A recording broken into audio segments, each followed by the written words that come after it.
I wanted to start us off with a, ch- a treat for some of you who have not yet met Deborah Spar, who is the 7th president of Barnard College and our illustrious leader. And she's stopping by just to welcome us. And with her is... And the other person is the person you really need to get to know very well. His name is Brett Silver, and he's the Director of Development at the start of a capital campaign.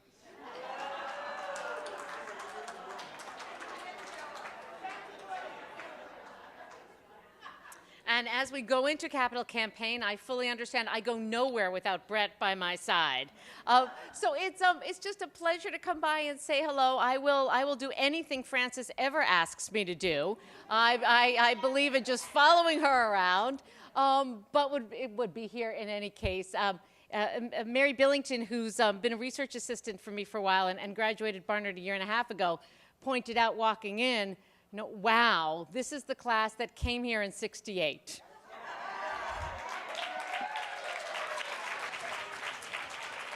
You all had the luck, whether it be good luck or bad luck, to have been here at what certainly must have been the most interesting, tumultuous, historical moment, not only in this college's life, but in just about any.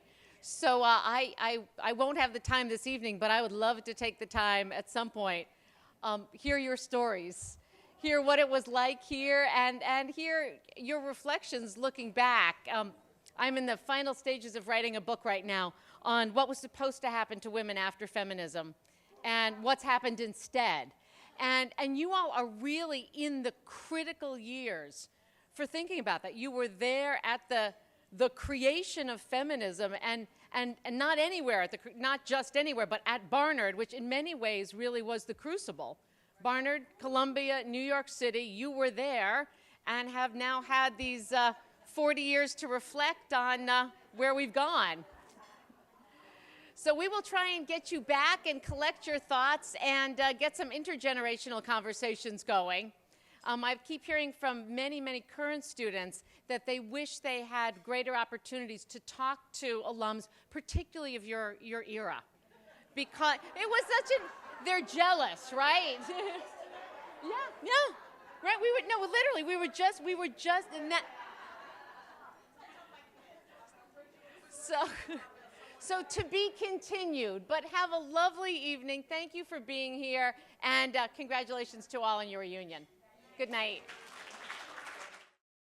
I'm vice president of the class of '72, and can I talk louder? You can turn up the mic. Okay.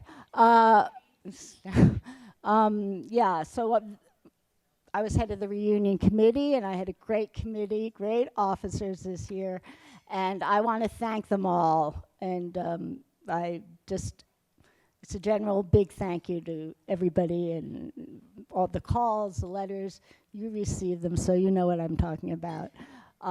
We got a good number of classmates here. 70 classmates have shown up for the reunion this weekend, which is very good. I'm told by the alumni office.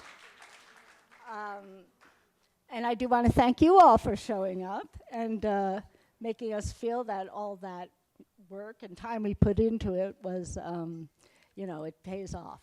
As we all know, that's, how it works out.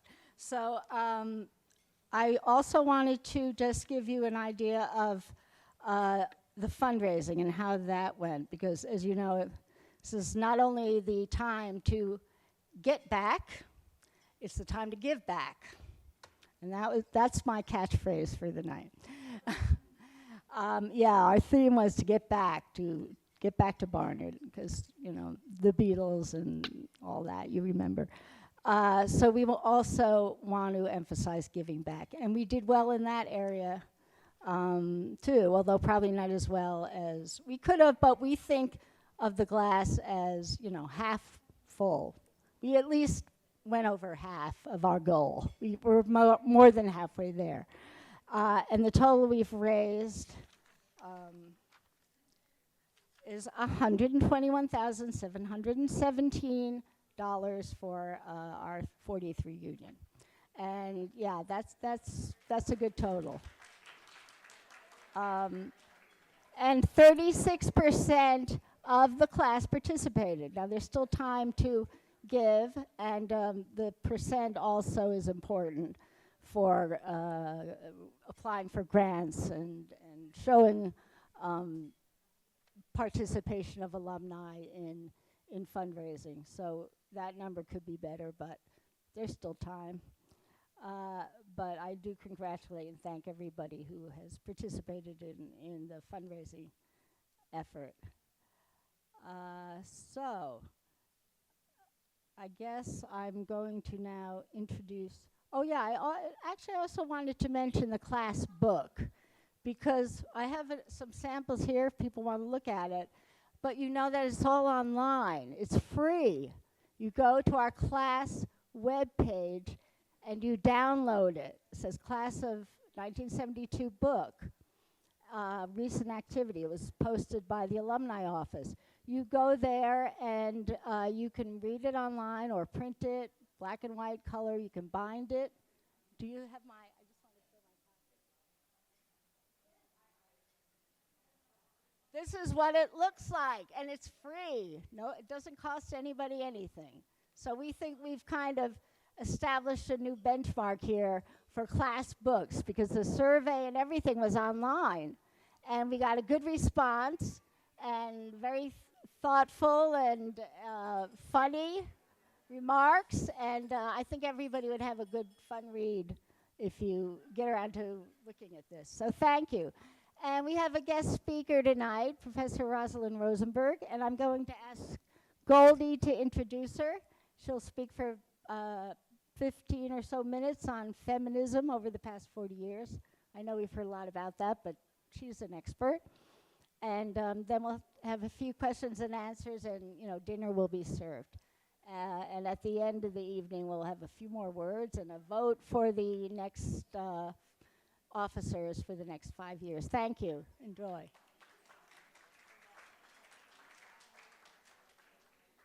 Hi, everybody. Can you hear me back there? Yeah?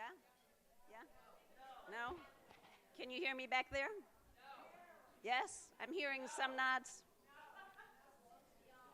Okay, how about that? Okay, I'll try and talk right into the mic. So I am very fortunate to be able to introduce Professor Rosalind Rosenberg. Professor Rosenberg came to Barnard in 1984 and has developed a reputation as a scholar of extraordinary intelligence, focus, and very importantly, integrity. So we're very lucky to hear her speak tonight. Now, I was going to say a lot more nice things about her tonight, but since she's a friend of mine, I figured you wouldn't believe me. So I'm going to read you a few things that the critics have said about her books, which I think is really to the point. So her first book was called Beyond Separate Spheres, Intellectual Roots of Modern Feminism, very relevant to us. And that was described, I have paragraphs here, but I'm just going to read you the words. Superb insight and erudition, groundbreaking research. Her second book, Divided Lives, American Women in the 20th Century, this is what they said about that. They said, she gives voice not just to gender issues, but also to those of race and class, and strives mightily to include a widely diverse collection of individuals and groups. Telling a story sensitive to difference, but mindful of commonalities, Divided Lives is a truly admirable achievement. And I'm going to read a little bit longer excerpt about her last book because I think it's really relevant to our class. And the book was called Changing the Subject, How the Women of Columbia Shaped the Way We Think About Sex and Politics. That was published in 2004. So let me read you this. This remarkable story begins in the years following the Civil War, when reformers, emboldened by the egalitarian rhetoric of the post-Civil War era, pressed New York City's oldest institution of higher learning, that's Columbia, to admit women in the 1870s. Their effort failed, but within 20 years, Barnard College was founded, creating a refuge for women scholars at Columbia, as well as an academic beachhead from which women would make incursions into the larger university. By 1950, Columbia was granting more advanced degrees to women and hiring more female faculty than any other university in the country. In Changing the Subject, Rosalind Rosenberg shows how this century-long struggle transcended its local origins and contributed to the rise of modern feminism, furthered the cause of political reform, and enlivened the intellectual life of America's most cosmopolitan city. Surmounting a series of social and institutional obstacles to gain access to Columbia University, women played a key role in its evolution from a small, Protestant, male-dominated school into a renowned research university. At the same time, their struggles challenged prevailing ideas about masculinity, femininity, and sexual identity, questioned accepted views about ethnicity, race, and rights, and thereby laid the foundation for what we now know as gender. So it is with great pleasure I present to you Professor Rosalind Rosenberg.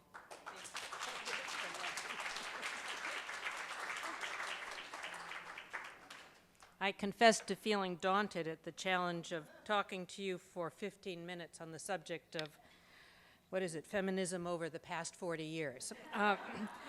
I thought that one way of approaching this was just to throw out 3 ways in which I think feminism has been successful in the last 40 years, and then follow up with 3 ways I think that feminism has failed. I don't know that these will be your 3 and 3, but we can talk about that in the Q&A. The first way in which feminism has obviously been successful is that starting with the time you were here at Barnard, in a period when expectations for women were still very limited and constrained, we've come to a point at which women can do almost anything. And one example of what things were like when you were in college occurred to me. I use it when I lecture on the 1970s. I point out that thanks to Watergate, we discovered the White House tapes, and thanks to that, we know, among other things, that in the fall of your senior year, 1971, there was an opening on the Supreme Court.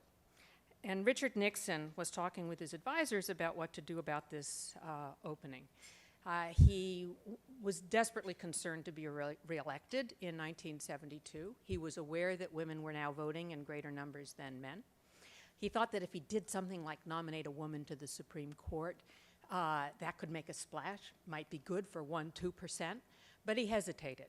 As he told John Mitchell, his Attorney General, and was picked up on the tape, he didn't want to do it. Women are erratic, women are emotional. As he said, I'm not for a woman in any job. I don't want any of them around. Thank God we don't have any in the cabinet. On the other hand, he was so concerned about his reelection that he figured he would give it a try, and so he did nominate a woman who was an appellate judge in California, and oh dear, Mildred Lilly. And he floated the name with the American Bar Association. The American Bar Association found her not qualified, and that was the end of that. We got William Rehnquist. But I tell the story both because I think it's important to remember that in some ways the high point of feminism in the last half century was when you were at college. I mean, there were actually expectations that a woman might sit in the Supreme Court in 1971. It didn't happen for another decade. But also an extreme prejudice against having women in positions of power. And Nixon, I think, bears that out very well. He would be doing flip-flops in his grave right now if he realized that there are now 3 women on the Supreme Court. There are now 5 women in the cabinet. One of them is Secretary of State, the 3rd woman to be Secretary of State, and someone who almost snagged the Democratic nomination for the presidency. So in that sense, there's been tremendous progress. There's been tremendous progress in such things as the law. When you were in college, fewer than 10% of law school students were women. Now almost half are. Ditto for medical school. Not there yet in business school, but moving in that direction. When you were in college, women were not welcome as newscasters. They certainly were not welcome as police officers or firefighters. In fact, we've even had to change our language. It used to be policemen and firemen, right? Certainly there were no women astronauts. Now women are in all of those places. Today, really, the only place that women can't serve is in combat. And that...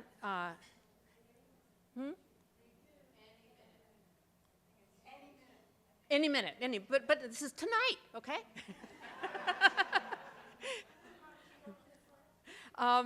And one reason is that one of the things that was happening in Congress and that made Nixon think about nominating a woman to the Supreme Court was that Congress was about to send the ERA to the states for ratification. It was just about to pass Title IX. The ERA, as you know, failed of ratification by a few states in 1982. But in virtually all other respects, women have made it to the very top of virtually every field. So the first thing is that whereas when you were in college, it was difficult to imagine women in a whole host of fields, now women are virtually everywhere. The second thing I would throw out as a success of feminism is that men are now comfortable with women in the workforce, indeed making good salaries. When you were here, didn't you take a sociology course with Mira Komarovsky? All right. Do you remember what book she was working on?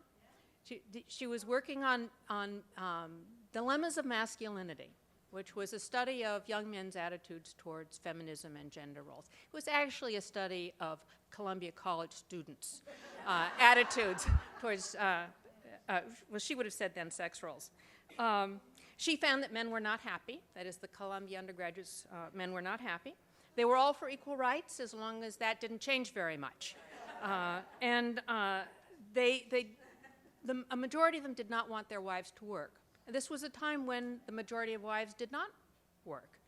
And those who thought that their wives should work were okay with it as long as it didn't get in the way of their wives taking care of them and any children they might have. I don't know if this corresponds to your experience, but that's what Mira found with the undergraduates across the street. That really has changed. Gail Collins, whom I loved, had a wonderful column I think last year in which she talked about going to a college in Connecticut and asking how many of the undergraduate men wanted their wives to be really good income earners. Every single one raised his hand. I consider this progress. Now, we can't credit feminism entirely for this. A lot of it would have happened anyway. It's part of the economic structure of the United States that we have shifted from an industrial blue-collar economy to a post-industrial white-collar economy. Women were trained to work typewriters because it was something new. Men didn't want to do it. Turns out being able to work a typewriter turned out to be an opening to much greater opportunity. It is also very difficult for any family today to maintain a middle class or even a working class standard of living with only one income earner. So economics made a big difference then. The third great, I think, important success of feminism was in the fight for reproductive rights and sexual freedom, the most important part of which took place when you were undergraduates. If I'm not wrong, and I know you'll correct me if I am, when you arrived at Barnard College, abortion was illegal. Is illegal? Illegal. All right, no, wait.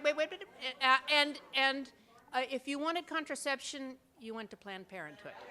All right. By the time you graduated, abortion was legal in the state of New York, but still not in most of the rest of the country, and the Barnard Health Services was distributing contraceptives. Did you know that? Okay.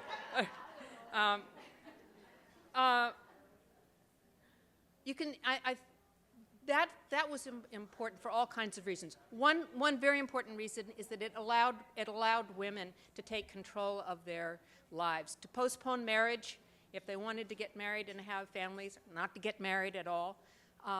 When you were graduating from Barnard, the average age of marriage for women in this country was 21.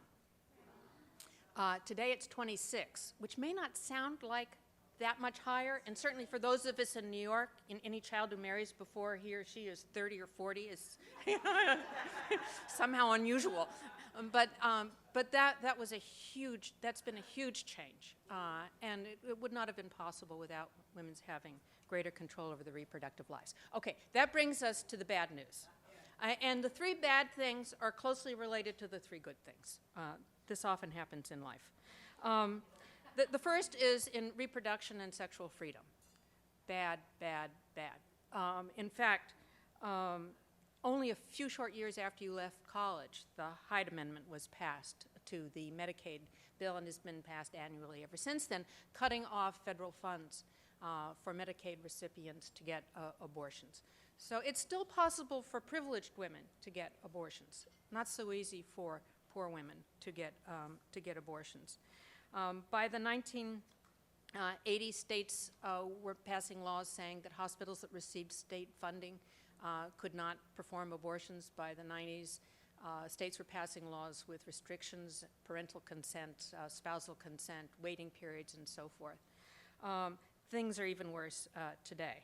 As when a few years ago, the Supreme Court handed down a decision. I got out of the elevator at Lehman Hall, and there was a sign, 5 Catholic men.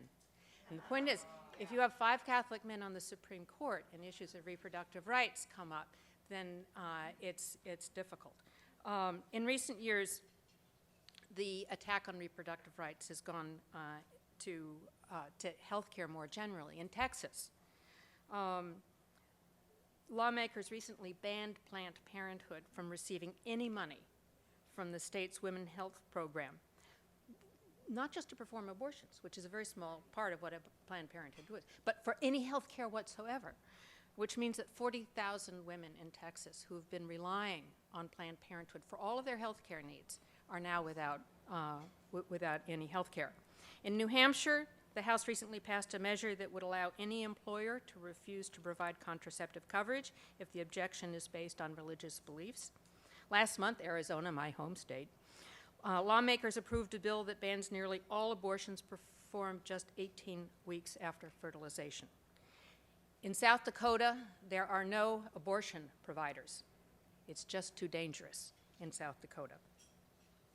So the first thing of the bad news is that immediately upon the success of reproductive rights battles, there was a tremendous backlash against it, and if anything, it's worse today than it was then.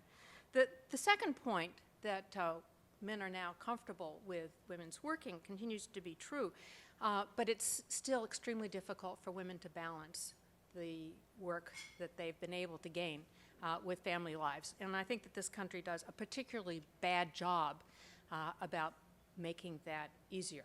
In 1993, Congress, after many years of feminist pressure and particularly the hard work of Pat Schroeder of Colorado, passed the Family and Medical Leave Act, requiring that employers grant 12 weeks of leave for medical emergencies or childbirth.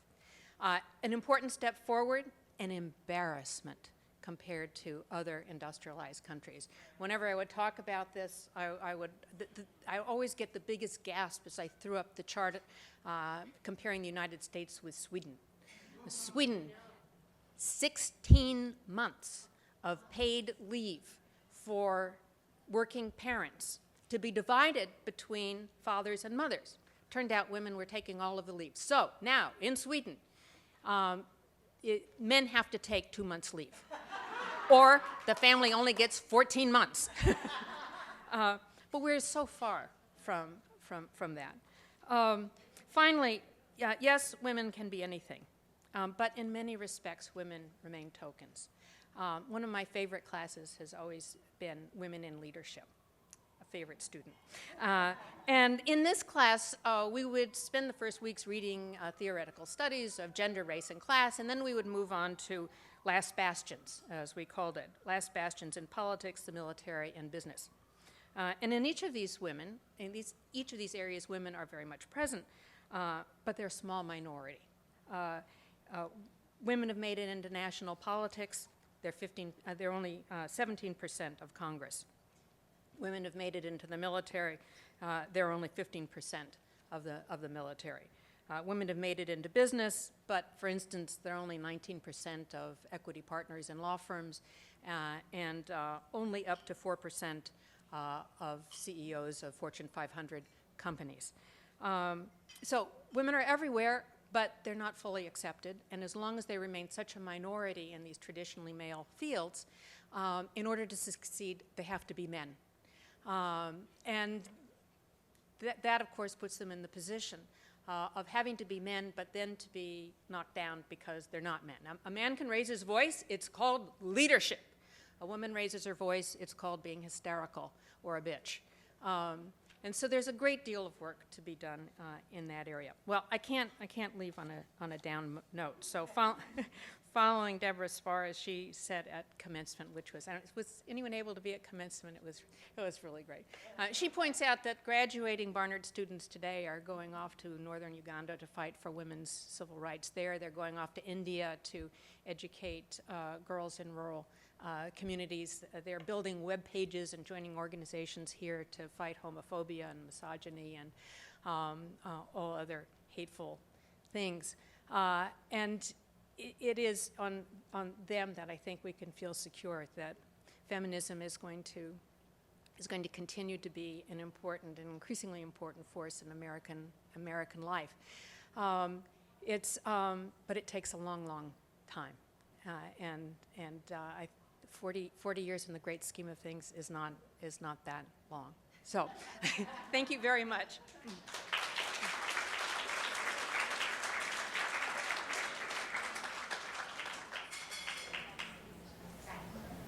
Okay, yeah. Are there any questions? Anybody? Or comments? I mean, I got it. Okay. Stand up. Doing, Now, who you are. Talk loud. I'll speak loud. Be hysterical. When I taught in the 80s, I found that my students felt that feminism was over. It was, we had to achieve what we needed to Every achieve. 2 years, the New York Times runs a story about the death of feminism. Right. It started in 1970. But I had the same experience. I mean, in the 1980s, students really didn't want to be known as feminists. And I asked them why. Well, actually, this was when I was at Wesleyan. They said, because my friends will think I'm a lesbian. I said, so? But, I mean, the 80s were particularly hard. Yeah, but I mean, my question is, are younger women today still striving for the same goals that we did? It depends on where you are. At Barnard, I mean, Barnard, in a way, I can't talk about this very well from a personal point of view because I've always lived in this bubble of these incredibly. I was at the University of Vermont. Okay, well, it's different here. Yeah, I mean, we're at there's a reason why Columbia was the place that produced the most PhDs, female PhDs. It's because of Barnard, and I think that yes, it's this is still a time in which feminism is more privatized. It was like that in the 1920s, by the way, and I think it still is today. But I think we're seeing a change. I think that Hillary Clinton's run for the presidency made a big difference, and I think the sense that things could be better. How would you define feminism in 1972, and would your definition be different today? Oh, that yes. Well, feminism in 1972, I think, then still had the elements that I would see now. That is both a public rights-oriented definition that women deserve the same rights as men, but also the personal is political aspect of feminism. that liberation comes not just through formal rights, but through changes in structure, power at every level of society. So the tension between legal change and personal liberation was certainly true in 1972. I would say that the biggest change over the last 40 years, and the change I was trying to allude to in my the things that have gone bad, is a greater awareness today, but still not as great as there needs to be, that feminism is something that has succeeded for well-off white women, and that it's not something that has succeeded for women of color who are less well off, and that this is the income inequality that we're experiencing today is worse than anything we've seen in a century, and therefore the failure to have a family leave, Medical and Family Leave Act that actually provides real benefits means that it's going to get worse, because the poorest among us are single women, women of color who are responsible for children. So it is that failure of feminism that I think is the most weighty, because it's the one that means that the economic inequality is likely to grow in the future. So I would say that it's the feminism today takes into greater account, but needs to take into much greater account issues of diversity and income inequality than was true in 1972. Mm-hmm. What is your comment on the styles of today? Stilettos, push-up bras, plastic surgery. In our day, throughout their bras, no makeup, it's complete, to me, it's the complete opposite. Young women are wearing, like 7-inch heels. Where is that? Yes, well, I graduated in the class of '68. We're not far apart. But I think the positive way to look at it is that young women have a much greater sense of, or ability to embrace sexuality than we could. For us, sex was dangerous, and to be liberated was to have the freedom to be more like men. And a lot of the throwing away of nice clothes, makeup, heels was an effort to fit in. So I think that although I still have trouble with stiletto heels, I nonetheless think that the styles of today do represent a greater confidence about sexuality than we had. See, I see it a little differently, that they're more sexualized, they're more sex objects again. Yes, yes, I'm trying to give the other side.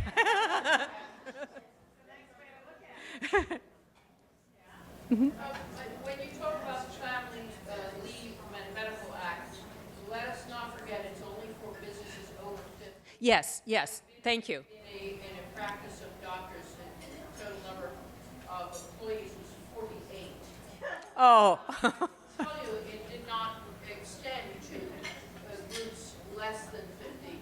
And I don't know how many in this room have been in a situation or are still in a situation where you're not taking care of necessarily children, but your parents. Yes. The Family Leave and Medical Act is essential for the ability to take time for caring for loved ones, younger or older. And I think we've lost out. Thank you, yes. And in terms of the last question, in terms of sexual liberation, may I remind you from finding? I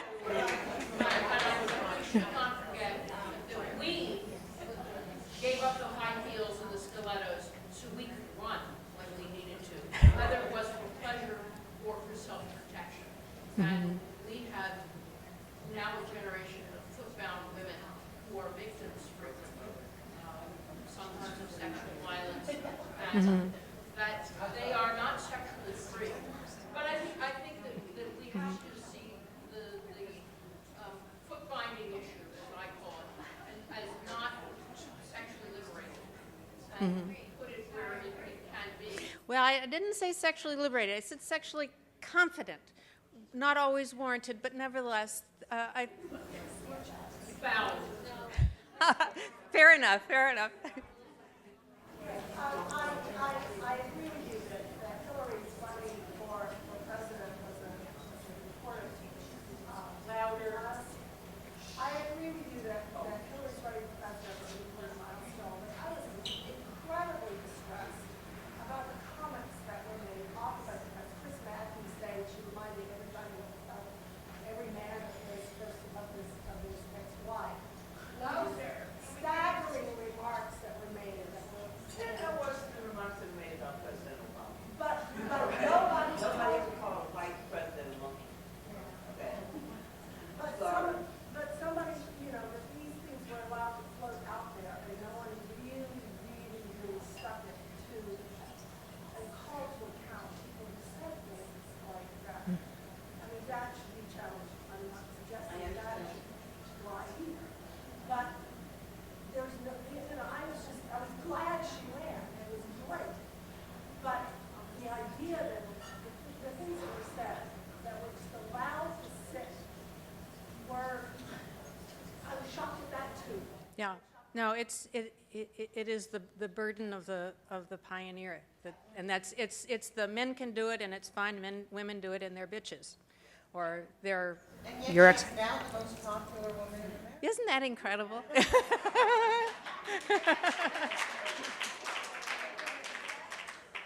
Comments that were made when President Obama was invited to speak with the graduation. Oh. The controversy there, did you see that in the context of the failure of feminism, or? No, it was just many of the jealousy of the men at Christ. But it When Judith Shapiro was president, you may remember her background is anthropology. This happens every spring. It just was more widely known because of the national prominence of the event. And President Shapiro would say, "Well, this is just another one of these spring tribal rituals that that you have in any situation where tribes live close together." I think one of the bright spots that we should mention is the huge surge in women entrepreneurship. And I think partly that's because they couldn't, they hit the glass ceiling in the corporations, so they went out on their own. But tremendous success, I can't remember the number, but some huge percentage of new businesses are formed by women. So, Yes. Unfortunately, most of those are small, very small. right. What's that? The dark side that I continue to see is that I remember when I was a young professional struggling to balance family and my work, thinking that it's going to be better for my daughters. And it's not. No, it's not. It's not. That has not changed at all. It's still, no matter how far we've gotten in the professional world, it's still basically frequently falls on the women to balance managing a household, managing a home life, and managing a career. In my opinion, that has not changed at all, and I think that's Well, the statistics suggest that men are spending more hours each week maintaining the fabric of daily life, but certainly.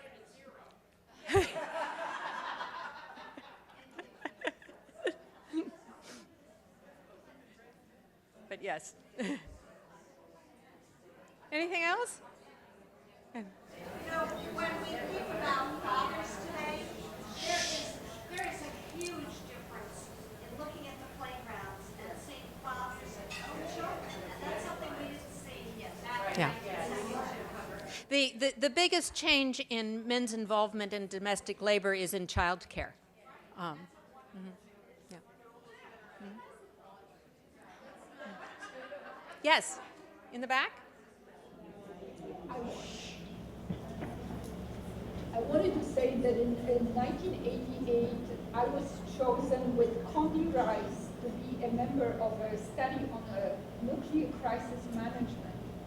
And we were essentially chosen on an affirmative action basis, I would say, because we were two young women together with a bunch of generals and admirals and professors at Harvard. So obviously we were not as accomplished as the other people in the study. But the Ford Foundation funded the study, and so they felt they should have some women, and we were the only ones who had the basic qualifications, like a PhD, in international relations. And of course, unfortunately, I have to say, I didn't have a great career like Connie Rice, but that was the beginning of a great career for her. And then she was chosen to be a fellow at the Council on Foreign Relations, and she was in the White House during the Bush administration. And that was the beginning of a great career for her. And I think it is a great improvement. I mean, only 20 years ago, it would have been impossible really to think about anything like Condi Rice becoming Secretary of State. And right now, she is really a senior member of the national security team in the United States foreign policy. And she's extremely important, and she's very well respected.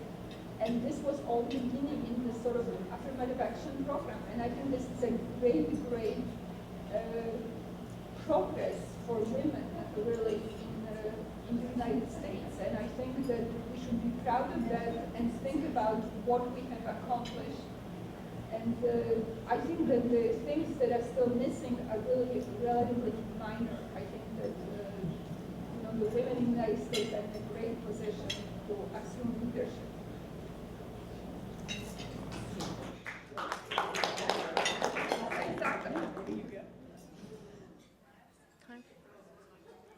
Time for dinner? Enjoy yourself.